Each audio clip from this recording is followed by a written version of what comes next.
I will begin with a word of prayer once I get up here. Dearly Father, we thank you for this day. Thank you for the rain and the washing away of all the pollen. Help us to understand what we're covering this morning, and just pray that you be glorified in what we do, Lord. In your name I pray, Lord Jesus.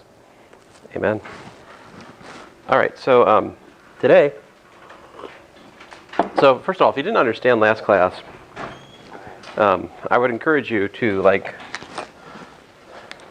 read the notes a little bit. There is really not, the basic idea there is simply to use the quadratic formula with in terms of eigencoordinates to simplify things. And then the deeper problems, I suppose, are understanding what we're doing in that discussion. It's like there's a couple different ideas floating around. The one is that if you have a function of two variables equal to a constant, well, that's a curve, right? On the other hand, if you have a couple of a function of two variables and you set it equal to to z, that's a graph in 3 dimensions, right? And on the flip side, if I had a function of 3 variables and I set it to equal to a constant, that's probably a level surface. And so the story goes. I didn't even talk about what would happen if you took a function of 4 variables and set it equal to a constant. But if we did that, that would give us a level volume in 4 dimensions. And so the story goes. You could keep looking at the geometric content of equations for higher and higher numbers of variables, and you'd find higher and higher dimensional spaces. So that's one thing we could do. And sorry, I'm trying to find the top hat if you're wondering. I will find it. It will not escape me. Haha. 2105.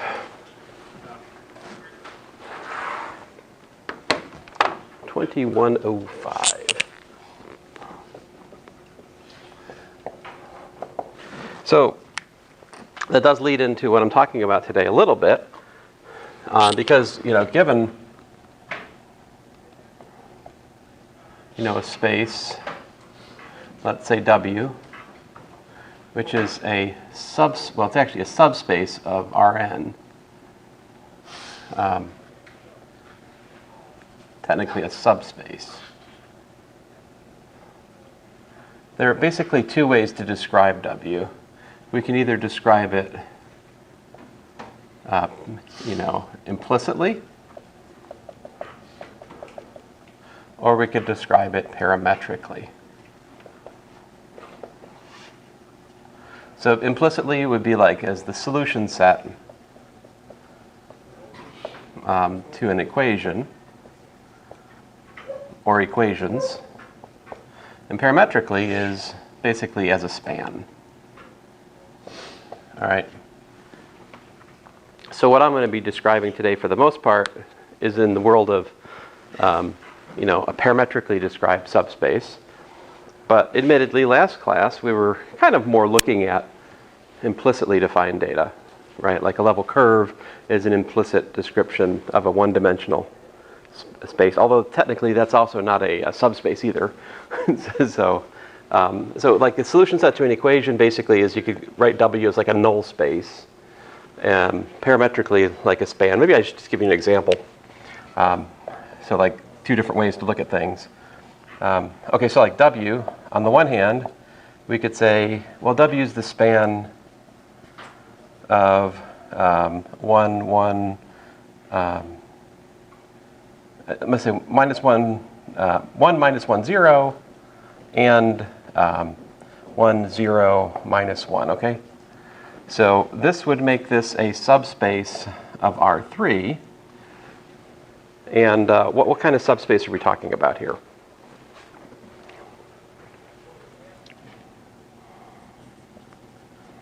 W is a plane, right? It's actually a plane in R3. And I could even draw a picture of it, right? Well, I mean, I could attempt a picture of it. we've got these two vectors, right? One, 1, minus 1, 0, which is something like this. We call this v1. And I've got this 1, 0, minus 1, which is kind of like down here somewhere, v2, right? And w is this whole plane. I mean, these kind of pictures don't necessarily work so great, right? Take them for what they're worth, I guess. But so you may, if you've had Calc 3, how did we describe a plane in there? Not like this, right? No, what do we do in Calculus 3? These two vectors I just wrote down, they would be known as tangent vectors to the plane. Typically in Calculus 3, we describe a plane by its normal vector, right? So like the vector which points normal to the plane. All right. So in this case, that what you know, you kind of just eyeball it here. What's the normal vector for this plane? We would need what? We need n dot 1 minus 1, 0 equals to 0, and n dot 1, 0 minus 1 equals to 0, right? So can anybody just guess it right off the top of your head? 0, 1, 1. Good guess, but I'll take I'm going to take 2/3 of your guess. Yep. Yeah, stick another 1 in there. All right, there we go. I think that'll work, right? Because the dot product of this, and by the way, I don't, I write angle brackets to emphasize things are vectors. I write not angle brackets to think of things as points. But I add vectors to points and points to vectors in here, so it's not really, it's more a question of emphasis than mathematical distinction. Anyway, so yeah, that's the normal vector. And so you might remember that if if we're talking about plane through the origin, then the equation is simply like n dot the xyz vector equals to 0, right? Like that equation, what does it say? That equation says that the xyz vector is perpendicular to the normal vector, right? Well, hey, the collection of all such points is what we call the plane with normal vector n. Specifically here, this is x plus y plus z equals to 0. All right, so there you go. This is an implicit description of the plane, whereas this up here is an explicit, or if you like, really we could define a parameterization of the plane from the span. It wouldn't be much. Like, what's the parameterization of the plane? Technically speaking, the parameterization would be something like this. I usually use like a psi or a phi or something of uv. Actually, in Calc 3, I would tend to use a big X with a vector over it, and I would do something like u times the 1 minus 1, 0 vector plus v times the 1, 0 minus 1 vector. So if you take Calculus 3, we use this parameterization of the plane, or usually a subset of the plane, to form integrations of vector fields, right? That's how we set up calculations over the plane. We parameterize the plane, and we use that parameterization to set up whatever it is we're interested in calculating, right? So just wanted to take a minute here to give you a little bit of a broader context for the objects we're working with, rather than just diving straight into the linear algebra like I usually do. All right, now that I've thoroughly confused you, let us talk about linear algebra. Maybe I didn't. So let's let S be a subset of Rn. Then S perp is, what is this? This is x in Rn such that x dot S, let me write it the other way around, S dot x is equal to 0 for all S in S. This is also known as the perp of S. Of S, or perhaps more intelligently, the orthogonal complement. I should be careful. It's the orthogonal complement. Well, I don't really want to call that the orthogonal complement of S now that I think about it. I retract this statement. Because orthogonal complement is really something that belongs to the concept of subspace. All right? So it turns out that S perp is a subspace of Rn. So in other words, what I'm trying to say is that S perp is a subspace. What do I mean by that? I mean it's a vector space on its own right in the sense of if we take two vectors in there, we add them together, or if we take a scalar multiple of a vector in there, we're still, once more again, in the perp of S. So like, since I haven't defined subspace in here, I don't think, probably if I give you the proof for this, it'll illustrate the idea just fine. If we have x and y in S perp, and if we take C a real number, notice then for any S in S, if we take Cx plus y, and we take the dot product with S here, well, by properties of the dot product, that's Cx, that's C times S dot x plus S dot y. All right? But hey, both of those are given to be 0, right? These are both 0. So what's that mean? That means that this is equal to 0. So thus, Cx plus y is also an element of the perp of S. Notice that C is arbitrary, right? So what this means is that the perp to a set of vectors, even if you only have 3 vectors, the perp's going to be infinite, right? So like we just calculated the perp by guessing in my example 1, right? We found that actually, so like revisiting example 1,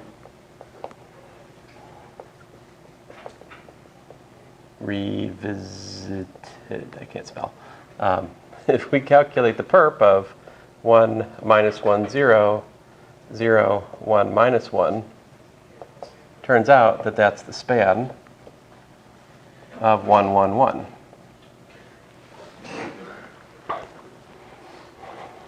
Now we guessed, right? We guessed.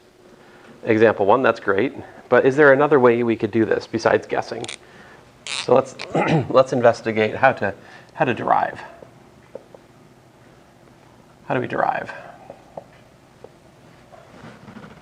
Well, what we're looking for, right, is let's say if x, y, z is in the the perp. Let me call this thing S perp because I'm tired of writing all those vectors. Then we have, what do we have? We have 1 minus 1, 0 dot x, y, z. And we have 0, 1 minus 1 dot x, y, z. We have these two equations, right? But we could repackage that as the problem 1 minus 1, 0, 0, 1 minus 1 times the vector x, y, z, right? This set of 2 equations and 3 unknowns is totally interchangeable with the set of dot product equations right above, right?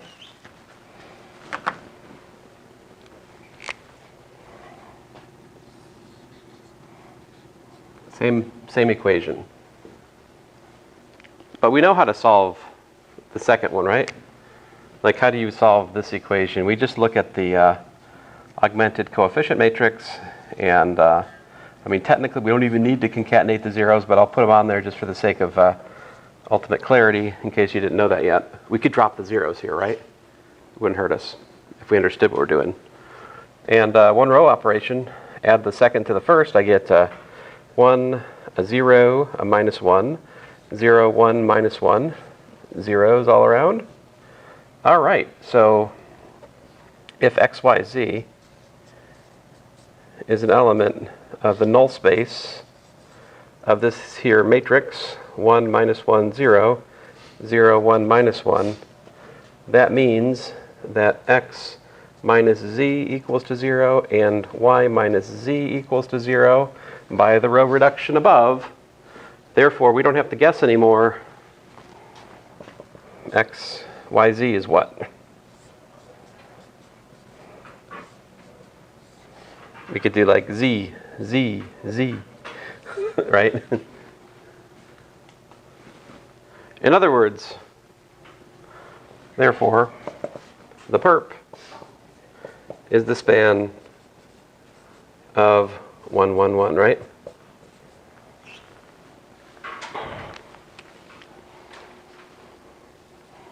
So is there anything special about, this being in 3 dimensions and it being 2 vectors, or like, is this going to be a general procedure? I think it should be somewhat evident to you guys that if we try to like generalize this calculation, it's going to go very similarly, right?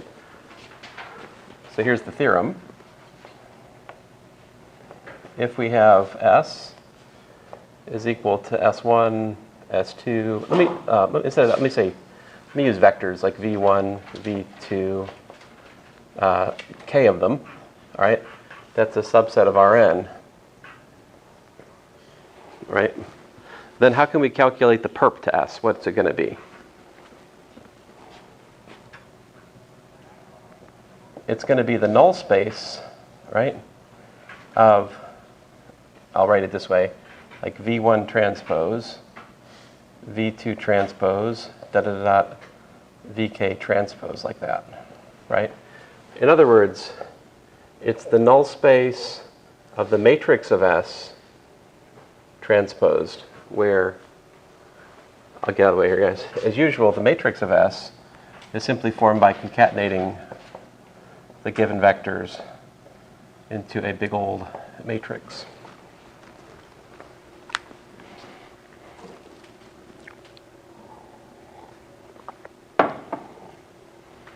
Let me look at the proof of this, just try to make sure we're on the same page.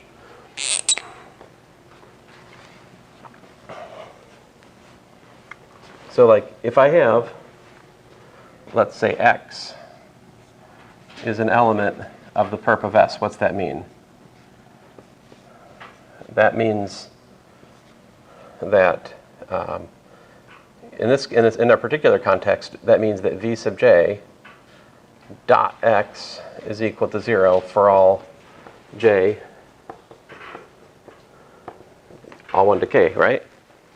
But how do you rewrite the dot product as like a matrix product? See, this is the same as Vj transpose times x is equal to 0 for all j.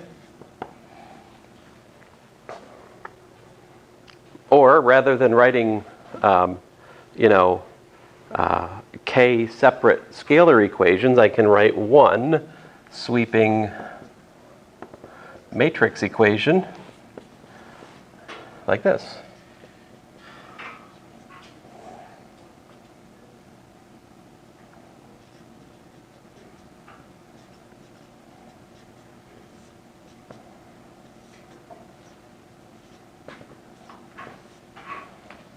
And of course then, since you have multiplication by x everywhere, it's just an identity of matrix multiplication, that this is equivalent to, and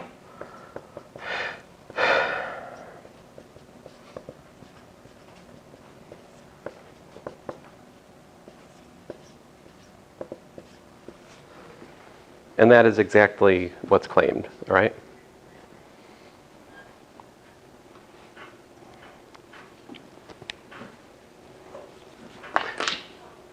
This can't hurt you. You're safe from this.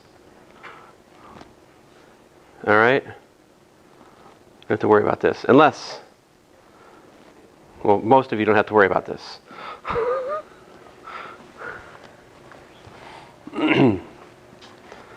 It's a funny thing, but in my other classes, sometimes the pre-calculus that I implicitly assign within an exercise is way more harder. Way more harder? Sounds good. It's gooder, it's harder,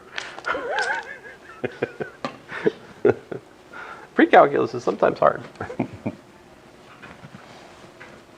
All right.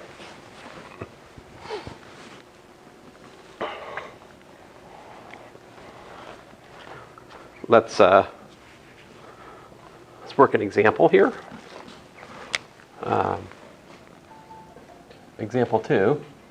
Let's let S equal to, I don't know, 1, 1, 1, 0, 0, 2, 2, 2, and yeah, that should be enough. All right, so this is obviously a subset of R4, right? Let's find basis for the perp of S, all right?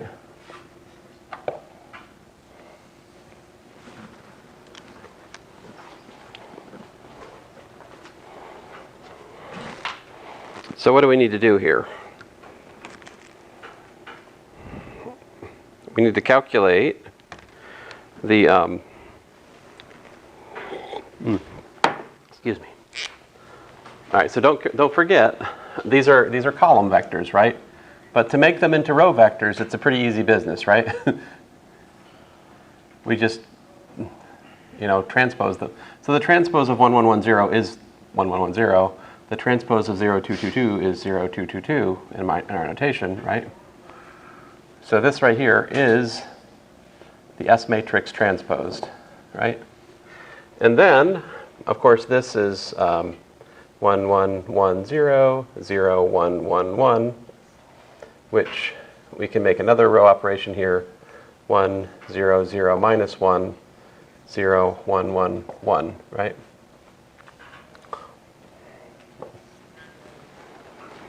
And from this, I can see that x1, x2, x3, x4 is in the null space of S perp, null space of S transpose.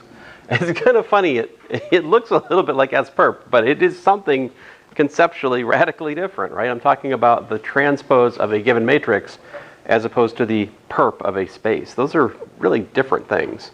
It just so happens that the calculation is what it is. Okay, so what does this mean?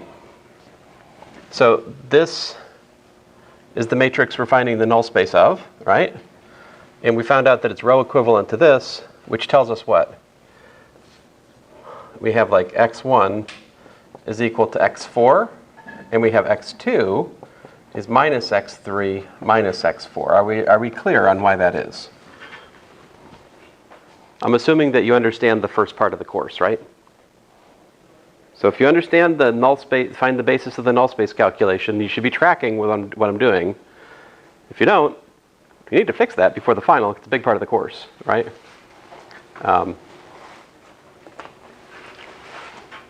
Okay, so then we can put that in our arbitrary vector, which I'll call x, and we've got x is equal to x4 for my x1, minus x3 minus x4 from our x2, and then of course x3 and x4 for respectively x3 and x4. I factor out the parameter, which in this case is x4. I got 1 minus 1, 0, 1, plus x3 times 0 minus 1, 1, 0. All right? This is the standard basis for the null space calculation. I have now found the basis.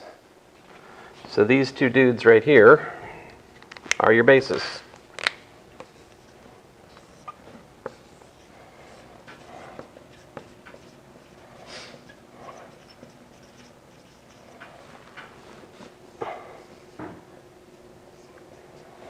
So we find, as it turns out, according to the theorem, that S perp is the span of 1, minus 1, 0, 1, and 0, minus 1, 1, 0.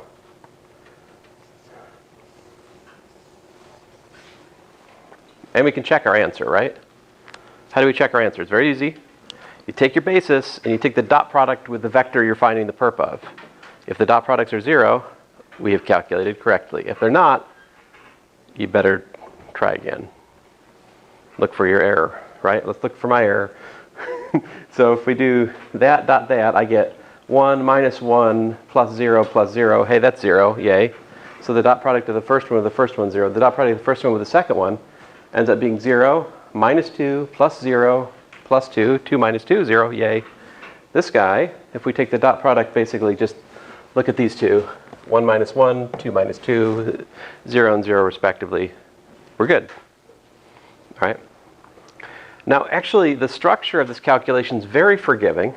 There's a deeper theory that we should talk about, because if you understand the deeper theory, then if you can see how to guess answers, then you can guess answers, right? Like if you don't know what you're looking for, it's hard to guess competently, right? But one of the larger theorems here, if W is the span of, let's say, beta, then W perp is equal to the perp of beta. I guess I could put that up here.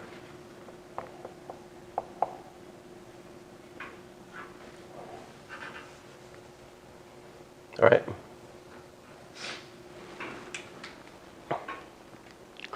So, like, here's the reason for that. You know, if we have W, little w, equals to like the sum over I equals 1 to n of, let's say, Ci Vi, where beta is V1 through Vk, right? Then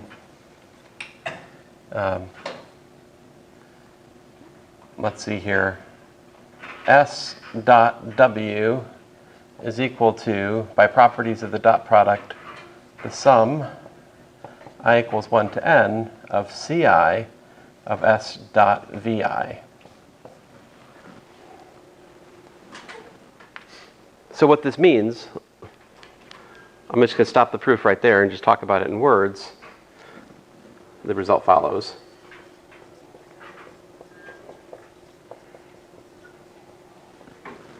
Why is that? Okay, let's think about it. If W, let's see here. If I shouldn't use it. Oh man.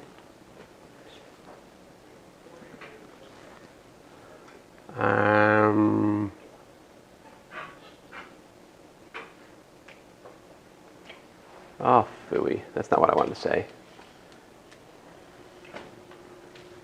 Blast.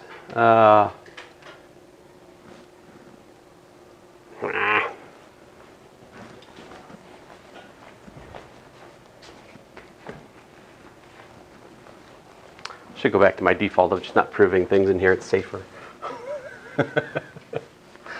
All right. So what does it take? What does it take to be in the perp of W? What would that mean? So X is in the perp of W if and only if what? If and only if, like, X dot W is equal to 0 for all W and W, right? But that's going to be true if and only if, like, X dot the sum I equals 1 to n of Ci Vi is equal to 0, right? For all, you know, Ci, essentially, all right? So no matter what linear combination of vectors in the basis, well, I think of beta as a basis, but this is still true.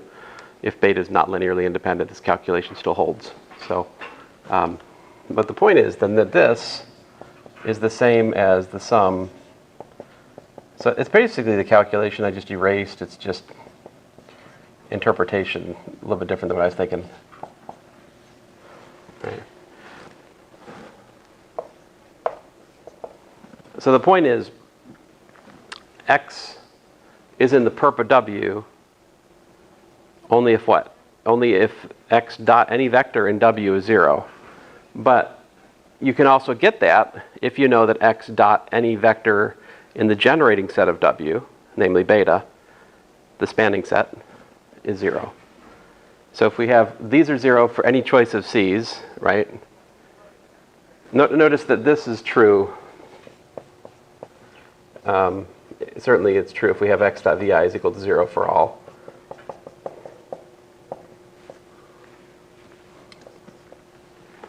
Right, and this is what it would take for x to be in beta perp. All right.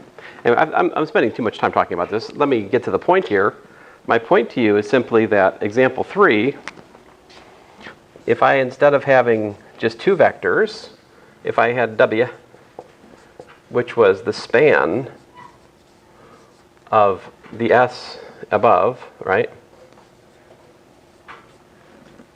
from example 2, then W perp is in fact S perp, and it is the span that we already found.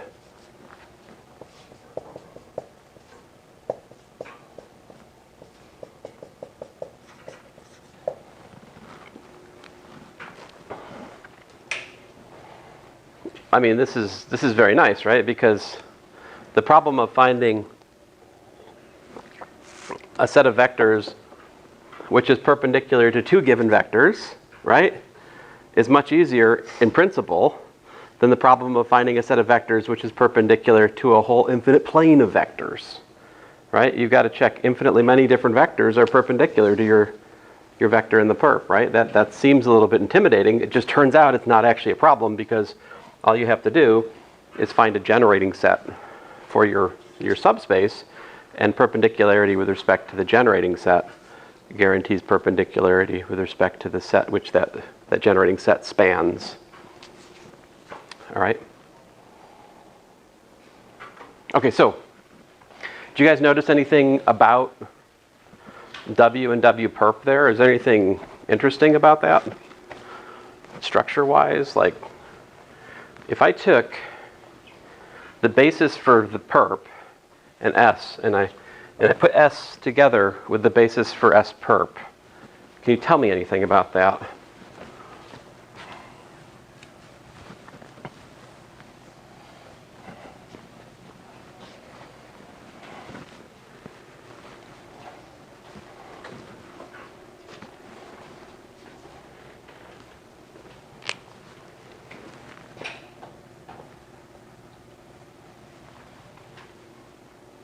Like what would happen if we calculated the determinant of like 1, 1, 1, 0, 0, 2, 2, 2, and you know, what was it? 1, minus 1, 0, 0, and 0, minus 1, 1, 0.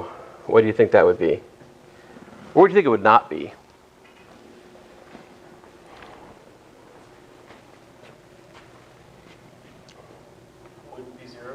Yeah, it wouldn't be 0, as it turns out. And that's because, in fact, because S is linearly independent, all right, which is manifestly clear because 0, 2, 2, 2 is not a multiple of 1, 1, 1, 0, right? So 2 vectors are not linearly dependent if they're not scalar multiples of one another. So it's manifestly clear that S is linearly independent. That's true. And then, well, again, these are linearly independent.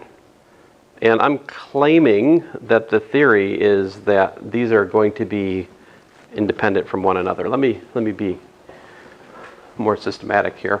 If we have W is equal to the span of beta, and beta is linearly independent with the number of vectors in beta equals to k, and of course we're saying W is a subspace of Rn, then Rn is actually equal to W direct sum W perp. Now I'm using notation here which I haven't explained yet. Let me explain it. So this W plus circle W perp means that W and W perp are independent subspaces which are orthogonal. So like this notation means two things. Like one, it means that W plus W perp is equal to Rn. And 2, it means that the intersection of W and W perp is just the 0. All right. But there's more. It's also the case that, so that's what's meant by this notation alone, all right? So like if I just wrote, I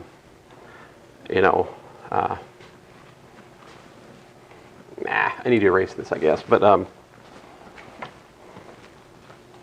the concept of independent subspaces is something that's not particular to our current discussion.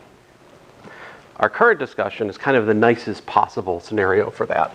But like generally, if we have V is equal to like V1 direct sum V2, this means that V1, let me do W1 and W2. This means that W1 and W2 are like subspaces of V, and that W1 plus W2, which is defined to be x plus y, such that x is in W1, y is in W2, that was supposed to be equals to V, right? And W1 intersect W2 is equal to 0. So this has nothing to do on its face with the concept of perpendicularity, all right? It's not a comment about orthogonality. That's a comment about independent subspaces. So we could still talk about that with respect to like eigenspaces, all right? Like for example, if you talk about a 2 by 2 matrix with 2 distinct eigenvalues, it will be the case that,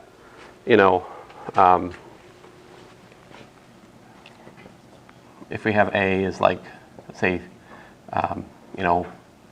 3 by 3, and E1 is the span of, let's say, V1, and E2 is the span of V2 and V3, all right?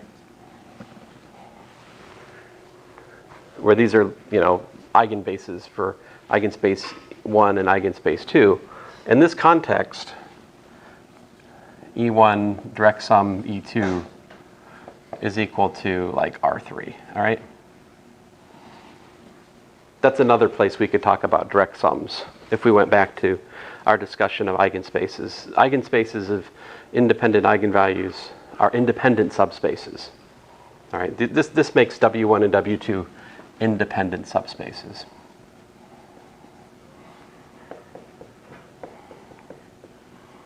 All right. What I'm talking about in this theorem today is more than that, though, because it's not just that W1 and W2 are independent subspaces, although they are. They're actually perpendicular subspaces. So like there's a 3 here, which is that the perp of the perp, the perp to the perp, guess what? We're back where we started. It's W once more. Right. There's more I can say here. Like number 4, if beta perp, well, let me not say beta perp, that's bad. if beta, let me just use a different letter altogether. Let's say if gamma is basis for W perp, then beta union gamma is basis for Rn. So you can take the union of bases in these perpendicular subspaces, all right? So like we have 2 examples of this theorem today already. Like example 1, W was the plane, all right? W was the plane. The perp to W is the normal line. The normal line is the perp to the plane. Over here, it's harder to visualize. In examples 2 or 3, I'm talking about a plane in R4, right? And the perp to that space was, well, another plane in R4, but a perpendicular plane. It's hard to find perpendicular planes in 3 dimensions, right? Actually, that's not true. You can find, what do it mean for 2 planes to be perpendicular in 3 dimensions? I mean, you could do that, right? Just, you know, if I had a notebook with me, or I have a, yeah, this will suffice, right? There's the plane defined by my keyboard, the plane defined by my monitor, right? These are 3-dimensional, I think. Really matters to get this 90 degrees, you know? Close enough. There you go, perpendicular planes. But these are not independent because their intersection is this line, right? In order for two subspaces to be independent, their intersection must just be the 0. All right? You can't have 2 planes to the origin in R3 have just 0 as their intersection. It's just impossible. Okay, so this helps us with guessing, you see, because you know, if you have a space and you're trying to find its perp, if you can find a set of vectors, and all the, by the way, these are also like, well, there's more to say about independent subspaces, all right? There's like a list of 5 equivalent criteria, but I don't really test you guys in that in here so much. That's more of a Math 321 thing. I'll spend like a whole day proving that, but okay, so let us do another example. Any questions? I have already shown you the tool that you need to find, you know, like the basis for perpendicular spaces. It's so simple. We just take the basis for the space we're given and find the null space of the transpose to the matrix, right? Like, so example 4, you know, suppose you've got W is like the span of, oh, I don't know, 1, 2, 3, 4, 5, and 0, 0, 0, 1, minus 1.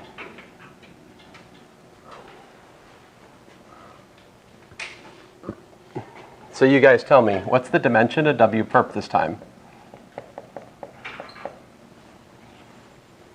You should be able to tell me that without calculating anything, if you understand the theorem. What, I mean, like, 5 here is the dimension of W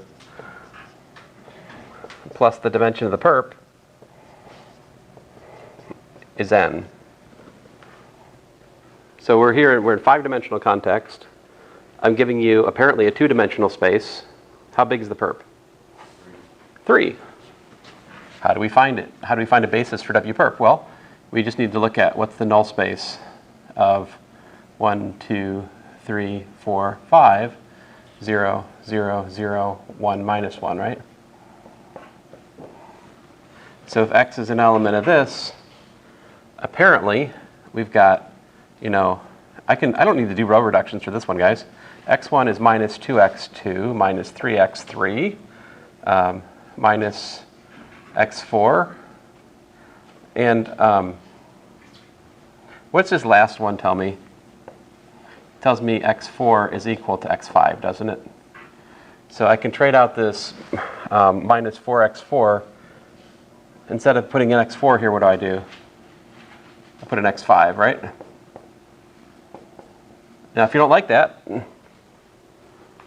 do the row reduction, all right? But we can all check each other on this, because what we got is we got minus 2x2 minus 3x3 minus, looks like 9x5. x2 is what it is, x3 is what it is, x4 is x5, x5 is x5. Lo and behold, factor out the x2, factor out the x3. factor out the x5, we should be expecting 3 vectors because it's the 3-dimensional space, so it has a basis of 3 things, right? And as such, we get, well, minus a 2, 1, 0, 0, 0, and minus a 3, 0, 1, and 0, 0, and minus 9, 0, 0, 1 and 1, right? So if I call these things here V1 and V2, and if I call this V3 and V4 and V5 for the sake of discussion, I think we should be able to check. We should check our calculation here, right? V3 dot V1 is equal to V3 dot V2. V4 dot V1 is equal to V4 dot V2. V5 dot V1 is equal to V5 dot V2. These should all be, I sure hope that these are all 0, because that's what's required of the perpendicular basis. It must be perpendicular to the generating set of the original space. I think that's true, right? If I take the dot product of V3 with V1, I get like minus 2 plus 2, and then zeros, right? And then I just get zeros. If I take V4, I get like a minus 3 plus 3, which is 0, and then zeros. And on the other one, I just get 0. And this guy, I get minus 9 plus 9, 0. And I also got 1 minus 1, which is 0. Yeah, all these dot products are 0. We calculated correctly. Whatever concerns you might have had about my freewheeling non-row reduction, it turned out okay, yeah. So the vectors aren't unique, right? You could choose a different constant instead of x5, you could choose x4. Well, you could, but then you wouldn't be doing things according to the standard algorithm for the null space basis. But it's not unique vectors, right? There's not a unique choice of basis for a 3-dimensional space. In fact, there's an infinity of choices. There's even an infinity of orthogonal bases that we could pick. That's what we're going to talk about next class, is how to take a set of vectors, which is merely linearly independent, and elevate it, right? Like elevate it to an orthogonal set, or better yet, an orthonormal set. How do we do that? We need to learn something called the Gram-Schmidt property. The Gram-Schmidt algorithm, rather. Gram-Schmidt algorithm is something we can run these things through, and instead of having this, easy to check, easy to calculate set. But you see, if we were to try to find the basis with respect to V1, V2, V3, V4, V5, it might be a pain to find coordinates of A, B, C, D, E. But if we had an orthogonal basis, it would be a piece of cake. So that's what we're going to be doing next time, is the Gram-Schmidt algorithm. So anyway, I'll shut up for there today. Thanks, guys. Sorry, I don't have your take-home posted yet. I'm thinking about it.